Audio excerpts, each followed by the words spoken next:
Benjamin Williams, aka Bambi, after 3 years on the run. Joining me here today is Marshal Bill Berger, Special Agent in Charge Kurt Howard, and most importantly, the mother of Miss Pika. Thank you for being here this morning.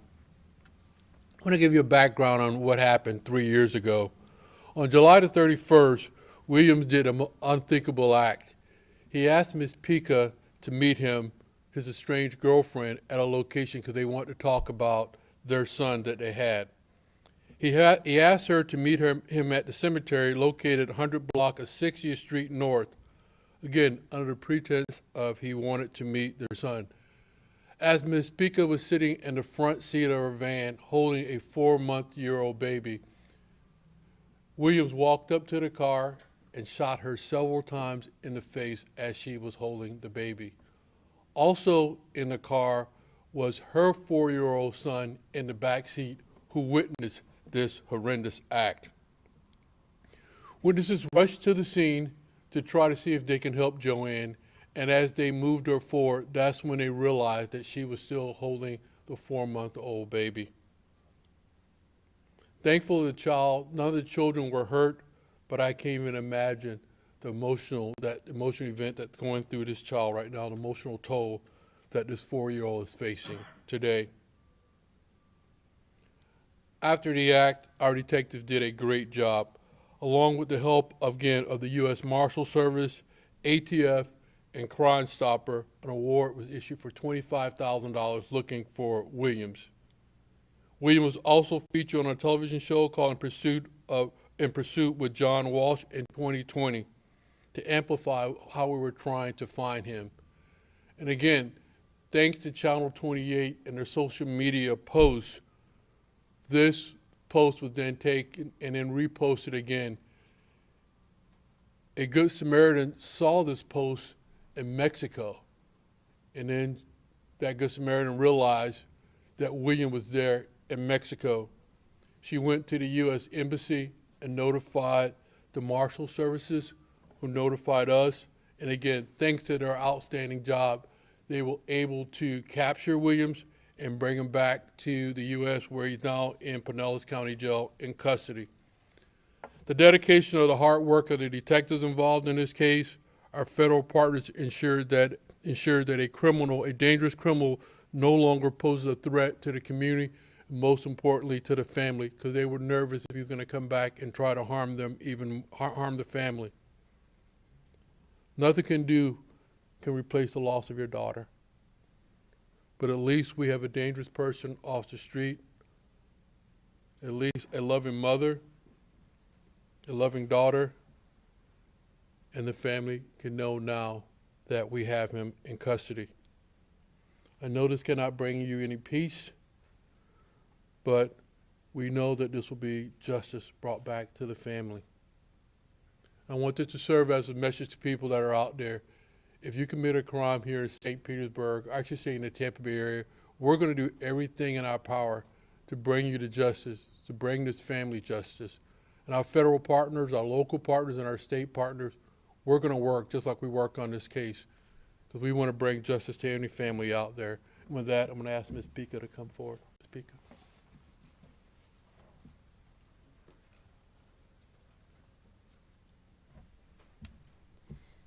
Hi everyone. Let me start by thanking each and every one who participated and got involved with my daughter case, which includes St. Pete Police Department, U.S. Marshal, ATF, and I think those people. I think Detective Brian, I was a little bit rushed with him sometimes, but it took too long to get that master behind the bars. And I'm grateful for those guys. They worked so hard to bring him here.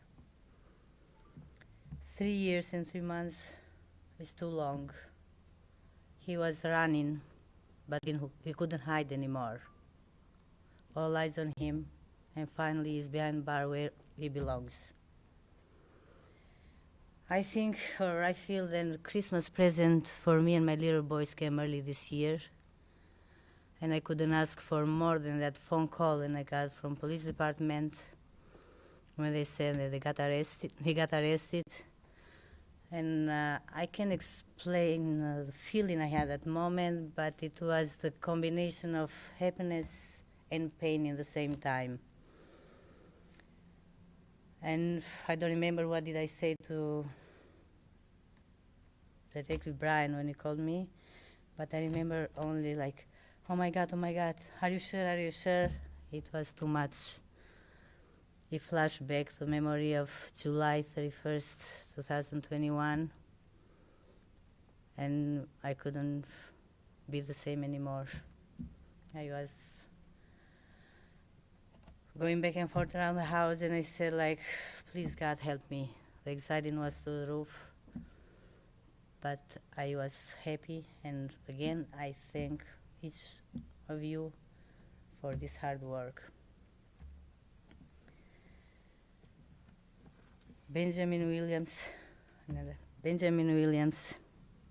changed the life of my families, my kids, and I can't fix it anymore, but I'm learning how to live with this pain and focus with those two little boys and make sure they're safe, make sure they're well loved and taken care, and never been in the situation they were before because of Benjamin Williams. As a mother, I always gonna miss her smile. I'm gonna miss my daughter being around me, being around her kids and playing with her kids. And no mother should go through what I'm going through. As parents, when we decide to bring the kids into our life, our job is to love them, protect them, take care of them, see them growing, be part of their graduations, be part of their wedding days. And that is the dream of every parent for their kids. And that was my dream too. But instead of going and finding white dress for my daughter's wedding, I was going and finding a white casket to bury my daughter. Instead of finding a venue to marry my daughter, I was finding funeral home to say goodbye for the last time. Instead of finding honeymoon place to send my daughter, I was going to Sunnyside Cemetery to bury my daughter. That is the nightmare for every parent, and was for me too. And everything happened because Benjamin Williams decided to take the life of my only child, the life of my daughter, in the front of both kids, in the front of 3-month-old baby on her arm. Starting today, Benjamin Williams' freedom is over.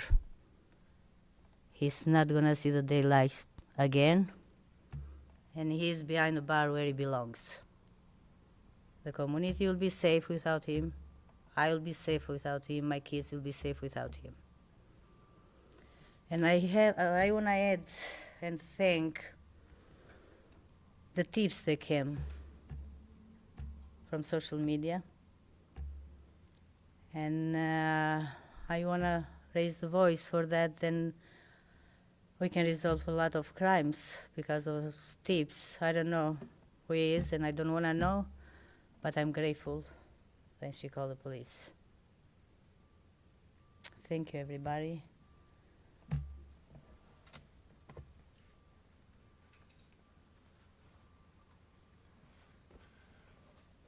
Thank you very much. And again, I want to thank U.S. Marshal Bill Berger and Special Agent Charge Kirk Howard, who's here from the Tampa office, ATF.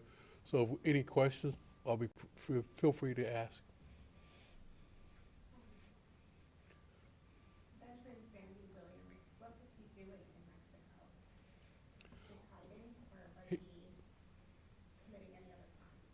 We don't know if he was committing a crime, but he was just hiding there. And again, that Good Samaritan saw the post, realized who he was, contacted our federal partners, and just like Ms. Pica said, he's no longer free. He's behind bars where he belongs, where he should stay behind bars, because, again, if you look at this beautiful lady right there, he took a mom and a daughter away. What can you tell us about this Good Samaritan? And was a resident of Mexico, or, with someone on social media? Was this a recent post on TikTok that he or she saw? So it was an old post that got reposted. So that person saw the post. The Good Samaritan looked at it and went to the embassy and said, "Hey, I saw this person." And then they were able to capture him. So that was an old post that just got reposted. And, I always say I don't like social media to a point, but this time, you know what? Now I'm in love with social media because the way it was posted, because he would have still been on the run, but that Good Samaritan saw him, and you know what? He's not on the run anymore. He's behind bars. I know a couple of years ago, he might have been tied to other crimes. Do you have any information on those investigations? So here's an ongoing investigation. Detectives are going to go and interview him, and now people will come forward. There was a lot of people like back then, they were afraid of him. So now hopefully these people will come forward and tell us about the other crimes that he committed, either in our city or in the Tampa Bay area. Anything else? Thank you so much. We appreciate it.